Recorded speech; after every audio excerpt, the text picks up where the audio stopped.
Assalamualaikum warahmatullahi wabarakatuh. Apa kabar hari ini? Alhamdulillah, luar biasa. Tetap semangat, semakin cerdas. Yes, yes, yes. Allahu Akbar. Nah, sebelum kita memulai pelajaran kita hari ini, terlebih dahulu kita mengawali kegiatan kita dengan berdoa. Nah, angkat kedua tangannya, tundukkan kepalanya, kita baca doa sebelum belajar dan doa kelancaran berbicara. A-ba-ta. A'udzu billahi minasyaitonir rajim. Bismillahirrahmanirrahim. Rabbi zidni ilman warzuqni fahma.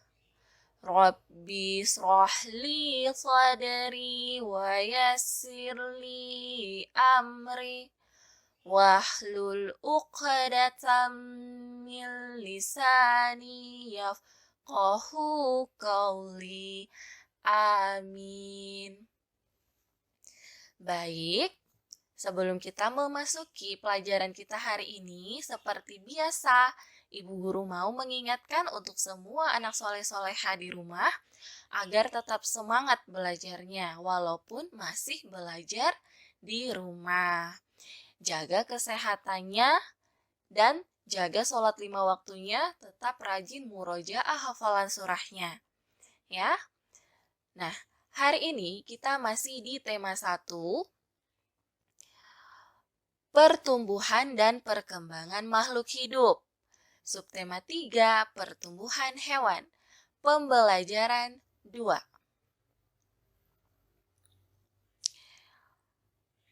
Coba perhatikan di bupenanya, buku tematiknya tema 1, di halaman 108.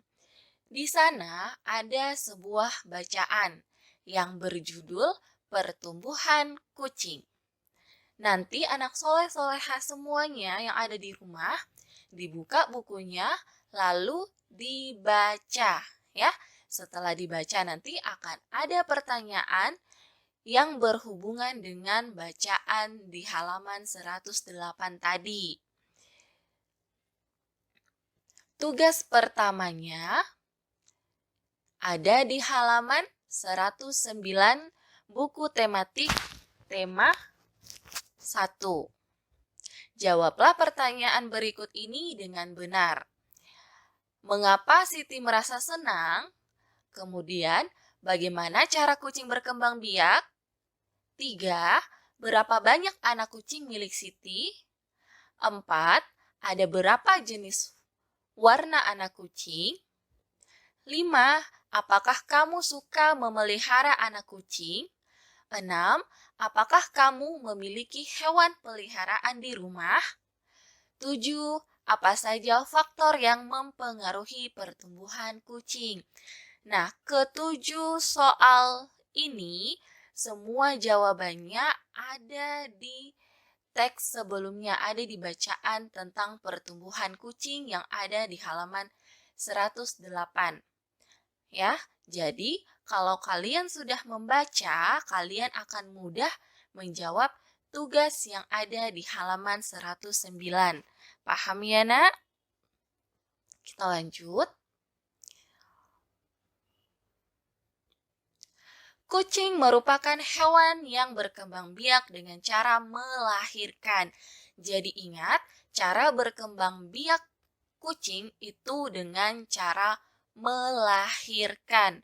Kulit kucing ditumbuhi bulu. Kucing bernafas dengan paru-paru. Alat pernafasannya kucing, dia menggunakan paru-paru untuk bernafas ya. Nah, coba kalian amati di sekitar rumahmu, adakah hewan yang memiliki kesamaan ciri-ciri dengan kucing? Coba dilihat di rumahnya, ada tidak ya kira-kira hewan yang ciri-cirinya sama dengan kucing? Berkembang biaknya melahirkan, terus ditumbuhi dengan rambut, lalu bernafas juga dengan paru-paru. Coba dicari tahu ya, ada atau tidak di sekitar rumahnya hewan yang memiliki ciri-ciri sama dengan kucing. Ya,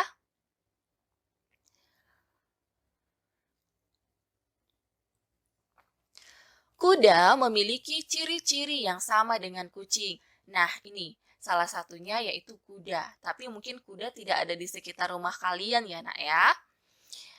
Kuda termasuk hewan yang berkembang biak dengan cara melahirkan. Kulit kuda juga ditumbuhi rambut.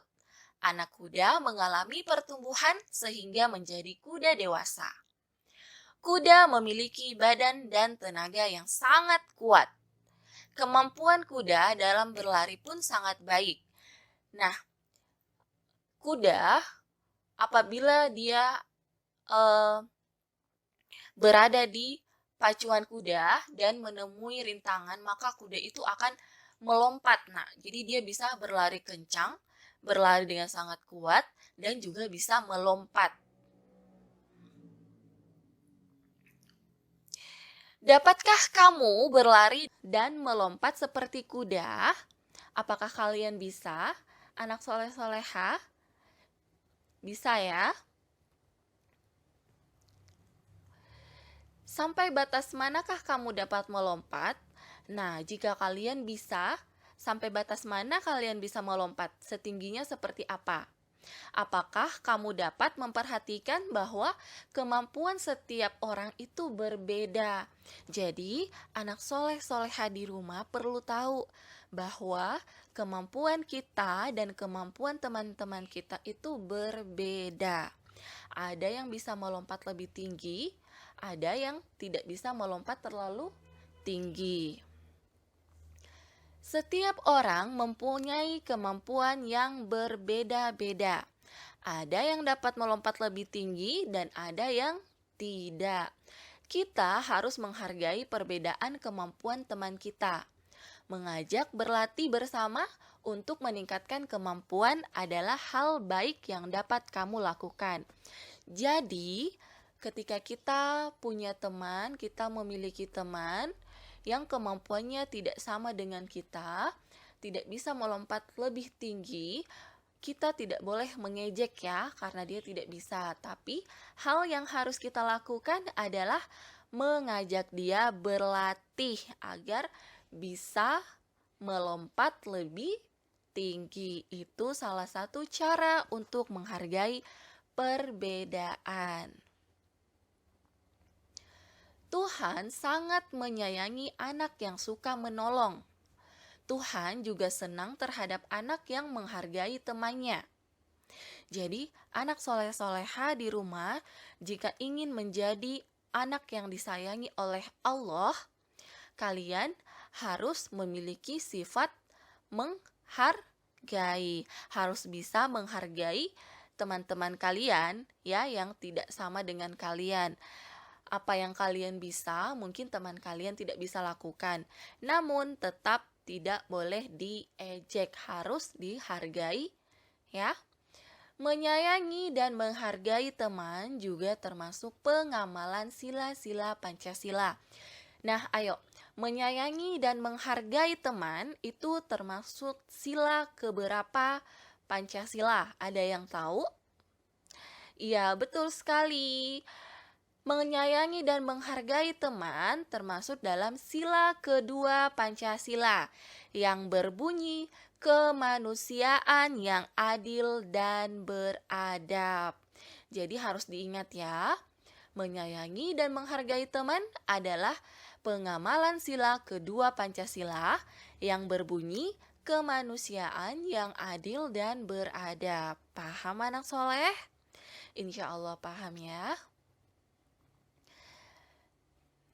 Tugas kedua ada di halaman 114 pada buku tematik tema satunya. Diskusikanlah bersama orang tuamu. Jadi, tugas yang kedua ini kalian diminta untuk berdiskusi dengan orang tua kalian. Hanya satu saja permasalahan yang harus kalian diskusikan. Masalahnya adalah kamu melihat temanmu mengalami kesulitan saat mengikuti permainan lompat tali.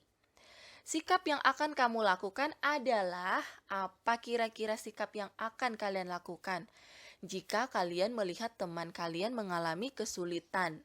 Itu yang didiskusikan dengan orang tuanya ya. Kira-kira apa ya yang harus saya lakukan kalau ada teman saya yang sulit mengikuti permainan lompat tali? Ya. Nah, jadi tugas untuk hari ini ada 2 ya nak ya. Yang pertama itu menjawab 7 soal yang jawabannya ada pada teks pertumbuhan kucing. Yang kedua adalah berdiskusi dengan orang tua di rumah. Mendiskusikan satu permasalahan, ya.